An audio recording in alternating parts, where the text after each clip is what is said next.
Most people believe that when someone plays mind games with them, the answer is to fight back, to expose the manipulation, to confront the person directly. Sun Tzu understood something far more dangerous than confrontation. He understood that the moment you react to a mind game, you have already lost it. Think about the last time someone made you feel confused on purpose. Someone who shifted the story. Someone who made you question your own memory. Someone who smiled while rearranging the entire situation against you. You probably felt frustrated, maybe even helpless. That feeling, that internal chaos, was not an accident. It was the weapon. Sun Tzu spent his entire life studying one question: how do people lose without ever seeing the attack coming? His answer was not about armies or weapons. It was about the mind, about perception, about the invisible war that happens before any real conflict begins. And in that study, he discovered something that most people will never learn. There is an ancient trap, so precise, so silent, that it does not fight the mind game. It uses the mind game to destroy itself. In the next few minutes, you will understand exactly how psychological manipulation works, why most people fall for it every single time, and how Sun Tzu's ancient strategy transforms you from a target into something entirely untouchable. Stay until the end. The final lesson is the one that changes everything.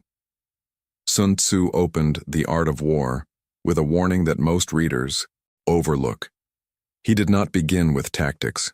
He did not begin with military formations. He began with awareness. He wrote that all warfare is based on deception, not strength, not numbers, deception, because he understood that the real battlefield is never the physical world. It is always the mind. The invisible war is happening around you right now. It happens in offices, in families, in friendships, in relationships.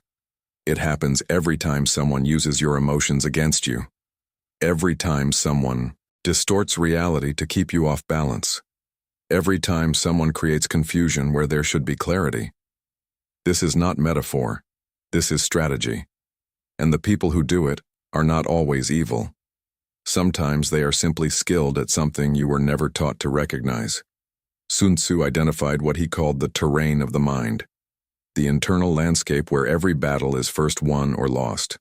He observed that a skilled strategist does not attack the enemy's strength. He attacks the enemy's perception. Because when perception breaks down, everything else follows. Decision-making becomes erratic, confidence collapses, the person under attack starts fighting shadows instead of reality, and the one who created the confusion? They simply watch, they wait, and they move. Here is what most people never realize about the invisible war. It does not announce itself. There is no moment where someone stands in front of you and says, "I am now going to manipulate you." Instead, it begins with something small, a comment that seems harmless, a question designed to create doubt, a silence that is just long enough to make you feel uncertain. Sun Tzu called this creating the appearance of disorder while maintaining perfect internal order. The manipulator appears calm, reasonable, even confused themselves. Meanwhile, they are in complete control of the terrain. To understand the ancient trap, you first need to understand the mechanics of the weapon being used against you. Sun Tzu always studied the enemy before engaging. He wrote, "Know your enemy and know yourself, and in 100 battles you will never be defeated." So let us study the enemy clearly. Mind games operate on a single fundamental principle. They need your reaction. Every form of psychological manipulation, gaslighting, triangulation, social pressure, strategic ambiguity, has one thing in common. It requires you to respond emotionally. It requires you to engage with the confusion. It requires you to enter the terrain that was designed for you. The moment you react, you are playing their game. And here is the cruel truth. Their game was built for them to win. Gaslighting works by making you question your own perception. The manipulator denies what you clearly experienced. They reframe events, they suggest your memory is faulty. They do this calmly, with apparent concern, as if they are the reasonable one trying to help you understand reality. And what happens? You start to verify. You start to second guess. You start to spend your mental energy inside your own head instead of observing what is actually happening in front of you. Sun Tzu would recognize this immediately. Your attention has been redirected from the battlefield to your own internal doubt. You are now fighting yourself. Triangulation works differently, but achieves the same result. A third person is introduced, real or implied, to create jealousy, comparison, or social pressure. Suddenly, the conflict is no longer between two people. It involves a group. It involves reputation. It involves what others think of you. And you find yourself defending your position to an invisible audience. Your energy is scattered. Your focus is fractured. Again, Sun Tzu would say, your forces have been divided. A divided force is a weakened force. But here is what Sun Tzu warned about that goes even deeper than these tactics. He observed that the most dangerous mind games are not the ones that attack you directly. They are the ones that attack your self-concept. The ones that make you wonder if you are being unreasonable, if you are overreacting, if perhaps you are the problem. Because a person who is busy questioning their own worth is not observing. They are not thinking strategically. They are surviving emotionally. And emotional survival is the state that manipulators depend on most. Now we arrive at the core. The ancient trap that Sun Tzu embedded in his philosophy is not a counterattack. It is not an argument. It is not exposure or confrontation. It is something far more powerful. It is the art of inversion, turning the force of the weapon back toward the one who is wielding it. Sun Tzu wrote about a principle called shi, the concept of strategic positioning. He described it as the potential energy stored in a situation before it is released. A boulder at the top of a hill has shi. It does not need to push. It simply needs to be released at the right moment. The ancient trap works on exactly this principle. The manipulator has built pressure. They have invested energy into creating confusion, emotional chaos, and strategic positioning. All of that is shy. And if you know how to position yourself correctly, none of it needs to be fought. It simply needs to be redirected. The first element of the trap is what Sun Tzu called apparent weakness. He wrote, "Appear weak when you are strong." This is not surrender. This is not submission. This is the most precise form of strategic deception. When someone plays mind games with you, they are waiting for a specific reaction. They want frustration. They want defensiveness. They want visible distress. Because all of those reactions confirm to them that the game is working. They feel powerful. They feel in control. They continue. But when you respond with absolute calm, when your face shows nothing, when your words carry no emotional charge, when you simply observe, something breaks in the equation. Their strategy requires fuel. Calm denies them fuel. There is a moment in every mind game where the person playing it needs confirmation. They need to see that the confusion is landing, that the pressure is building.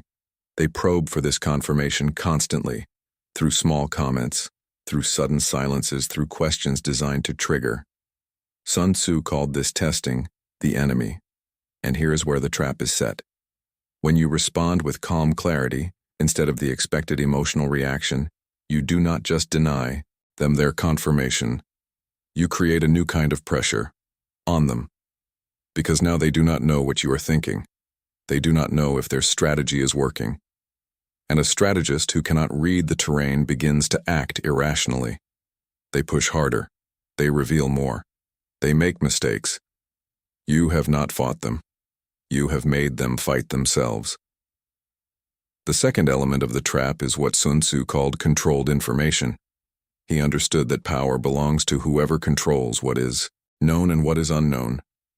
In any conflict, information is terrain. Whoever maps the terrain first holds the advantage. Mind game players rely on your transparency. They rely on you explaining yourself, defending yourself, clarifying your intentions. Because every explanation you give them is information they can use to recalibrate their strategy. When you stop explaining, when you become strategically quiet, you remove their map. They are navigating blind, and a blind navigator in enemy territory is no longer a threat. They are exposed. Of all the tools in Sun Tzu's philosophy, the one most misunderstood is stillness. Modern culture worships action, speed, immediate response. We are taught that silence means weakness, that not reacting means you have nothing to say, that calm in the face of provocation is passivity. Sun Tzu saw this exact misconception as one of the most powerful weapons a strategist could use, because it meant their enemies would always reveal themselves.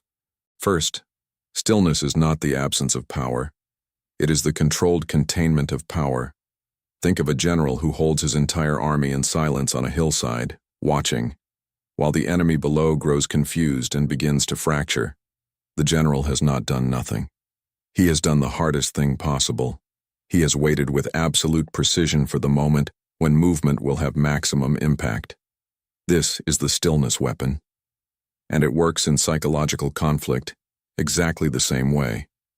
When someone is playing mind games with you, every second you do not react is a second they are spending energy. Every moment of your silence is a moment of their uncertainty. They have launched an attack and received no confirmation. They are now in the worst possible position for a manipulator. They cannot read you. They do not know if their strategy worked. They do not know what you know. They do not know what you are planning. And that uncertainty is corrosive. It eats at composure. It forces miscalculation. It makes people overextend. Sun Tzu described this dynamic with surgical precision. He wrote that the skilled warrior puts himself in a position where defeat is impossible and then waits for the opportunity to defeat the enemy. Notice the sequence. First, make yourself undefeatable. Then, wait. Most people reverse this. They attack immediately, before they have secured their own position, before they have mapped the terrain, before they have understood what they are actually dealing with. The stillness weapon forces you to reverse this sequence. Secure your internal state first. Make your emotions unreadable. Make your intentions unknown. And then, only then, move. There is a psychological phenomenon that Sun Tzu understood intuitively, centuries before modern research confirmed it. When people cannot predict how someone will respond, their anxiety escalates dramatically. Predictability creates a sense of control. Unpredictability destroys it. The person playing mind games with you has built their entire strategy around predicting your reactions. They know that their comments will trigger defensiveness. They know that their silence will trigger anxiety. They know that their ambiguity will trigger over-explanation. When you become genuinely unpredictable, not through randomness but through stillness, you remove the foundation of their strategy. And a strategy without a foundation does not slowly weaken. It collapses. Everything you have learned so far leads to this: the apparent weakness, the controlled information, the stillness weapon. These are not separate tactics. They are stages of a single transformation, and that transformation culminates in what Sun Tzu considered the highest form of victory, winning without fighting at all. Sun Tzu wrote, "The supreme art of war is to subdue the enemy without fighting." For most people, this sounds like a philosophical ideal, beautiful but unrealistic. But Sun Tzu was not a philosopher. He was a strategist. And this principle was practical, specific, proven.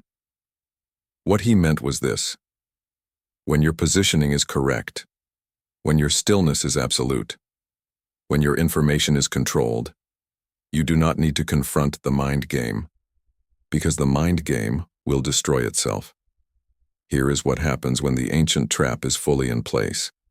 The person playing the game pushes harder and gets nothing back. They escalate, and your calm does not break.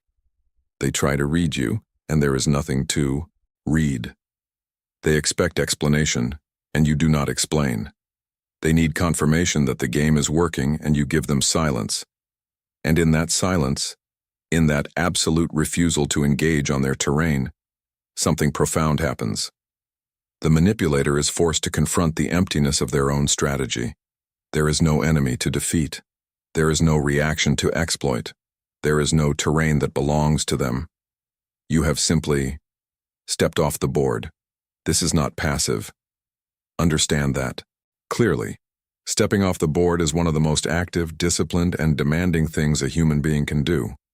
Because every instinct you have will tell you to defend yourself, to explain, to react, to make them understand.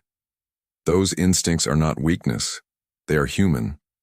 But they are also the exact vulnerability that mind games are designed to exploit.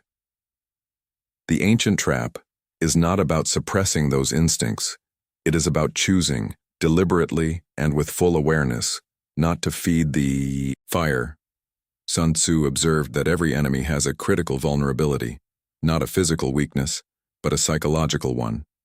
For those who play mind games, that vulnerability is this: their strategy only exists in relation to your reaction. Remove the reaction, and the strategy has no object. It is a weapon swinging through empty air. Over time, it does not slow down. It exhausts itself. And the person holding it is left alone with the full weight of what they were trying to do, no longer directed at you, but turned inward, toward themselves. The final move is not something you do. It is something you become. Sun Tzu's entire philosophy was not really about war. It was about the transformation of the person who must navigate conflict. He understood that the warrior who cultivates stillness, who reads terrain without revealing themselves, who moves only when the timing is perfect, that warrior does not just win individual battles. They become the kind of person that battles cannot find. They become, in the deepest sense, ungovernable by other people's chaos. Think about the people in your life who truly cannot be moved, not people who are cold or distant or detached, people who are fully present, fully engaged, and yet completely immovable when someone tries to destabilize them. There is a quality to these people that is difficult to name. It feels like depth, like gravity, like something that was forged rather than simply grown. Sun Tzu would recognize it immediately.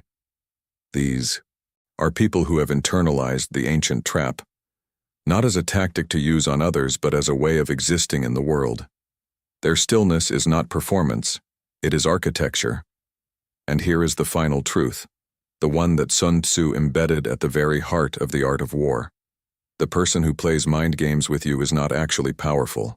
Power does not need games. Power does not need confusion.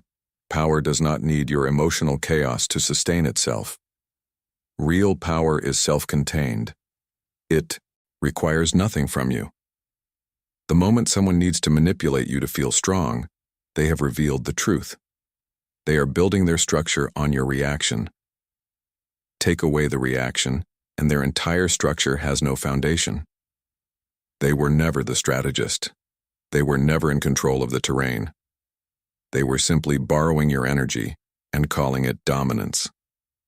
Sun Tzu spent his life studying war, so that war would become unnecessary. He believed that the highest wisdom was not to win, but to make victory inevitable before the conflict begins. Not through aggression, but through positioning. Not through noise, but through stillness. Not through reaction, but through the absolute refusal to be moved by anything that was not worthy of your movement. If someone is playing mind games with you today, remember this: you do not need to expose them. You do not need to defeat them. You do not need to make them understand what they are doing. You simply need to become the kind of person their game cannot find. Calm, clear, unmovable, fully present and completely unreachable.